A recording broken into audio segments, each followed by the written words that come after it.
Пілдер туралы қызықты деректер. Пілдер бүгінде тіршілік ететін жануарлардың ішіндегі ең үлкені. Алып жануар туралы қызықты деректерді білгің келе ме? Пілдер ет тұмсықтылардың ежелгі тобының біздің заманымызға дейін жеткен жалғыз өкілі.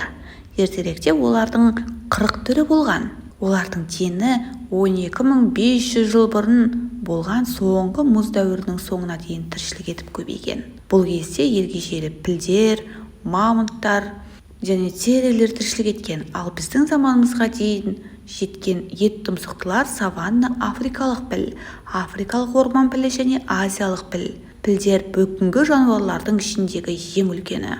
Олардың денесінің ұзындығы 6-7-5 метрге дейін, ал орташа салмағы 5 тоннаға жетеді. Әлемдегі ең үлкен піл 1956 жылы Анголада тіркелген.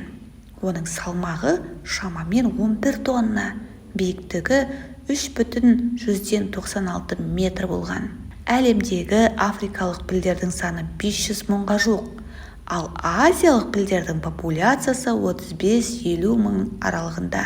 Азия пілі құлағы және азу сүйегі кішірек ең кішкентай піл. Оның маңдайында томпайған 2 түйін бар. Олар африкалық пілдерге қарағанда басын анағұрлым тік ұстайды. Африкалық пілдердің 2 түрінің де құлағы үлкен. Дегенмен, орман пілінің құлағы дөңгелектеу, азу сүйегі үлкенірек, маңдайы дөңгеленіп біткен және тұмсығында саусақ тәрізді 2 өсінді бар. Сонымен қатар, орман пілдерінің азу сүйегі төменге қарай қисайған. Пілдер отбасылы жануарлар. Ұрғашылары үнемі табынмен бірге өмір сүреді. Ұрғашы піл өлгенде немесе адамдардың қолына түскенде ғана табыннан бөлінеді. Табын ішінде ең тәжірибелісі бастаушы саналады. Ал аталық пілдер шамамен 12 жасында табыннан бөлініп кетіп, уақытша бойдақтар тобында өмір сүреді екен. Олар жетілгеннен кейін жалғыз тіршілік етеді. Жаңа туған пілдің салмағы шамамен 120 келіні құрайды. Ұрғашы піл жүктілігі 22 айға созылады. Бұл жануарлар арасындағы ең ұзақ жүктілік мерзімі. Пілдің балалары соқыр болып туылады. Сондықтан тұмсығымен анасының құйрығынан ұстап жүреді екен. Олардың кейбірі тыныштану үшін өз тұмсығын сорады. Кішкентай пілдің анасы оны күту үшін бірнеше күтушіні таңдайды. Осылайша өзінің қоректенуіне уақыт табады.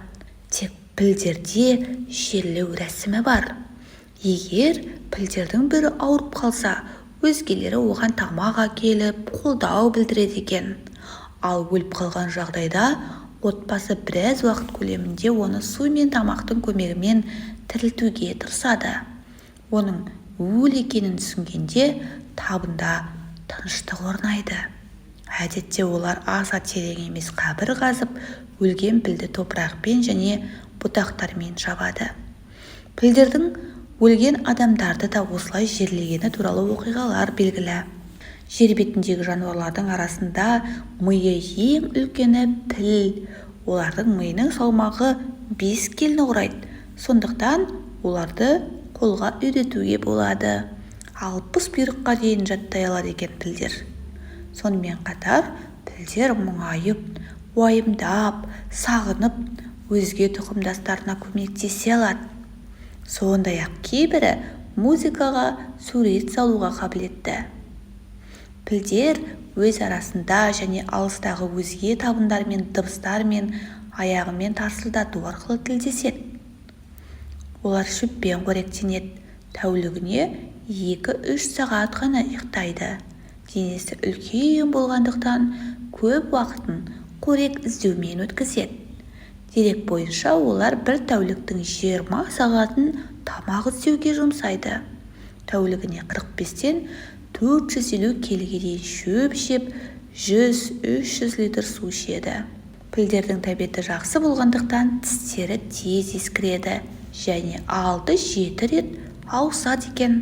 Жаңа тістер аузының артқы жағынан өсіп шығып, уақыт өте келе алдына қарай жылжып ескілерін алмастырады. Соңғы тістері ескіргенде табындағылар қоректенуге көмектеседі. Ал жалғыз жүрген пілдер мұндай жағдайда өкінішке орай аштан өледі екен. Бір қызығы, пілдердің арасында да оңқайлары мен солақайлары болады екен. Себебі олар оң немесе сол жақ азу сүйегімен жұмыс істеуге дағдыланады. Осылайша пілдердің бір азу сүйегі екіншісіне қарағанда тезірек тозатындықтан кішірек болады. Пілдердің әр аяғында 5 башпайдан бар, алайда олардың әрбірінде тырнақ бола бермейді. Бір аяғымен айтарлықтай үлкен ағашты оңай құлата алады. Пілдер суда жақсы жүзеді, алайда олар секіріп қаша алмайды. Терісі қалың келеді. Кей жерлерінде терісінің қалыңдығы 3,5-4 сантиметрге дейін жетеді. Әдетте пілдер 50-70 жыл өмір сүреді. Ең кәрі піл Лин Ван Тайванда мекендеген. Ол 86 жасында 2003 жылы өлді. Бұл піл екінші Қытай-Жапон соғысы кезінде Қытай әскеріне қызмет еткен деседі.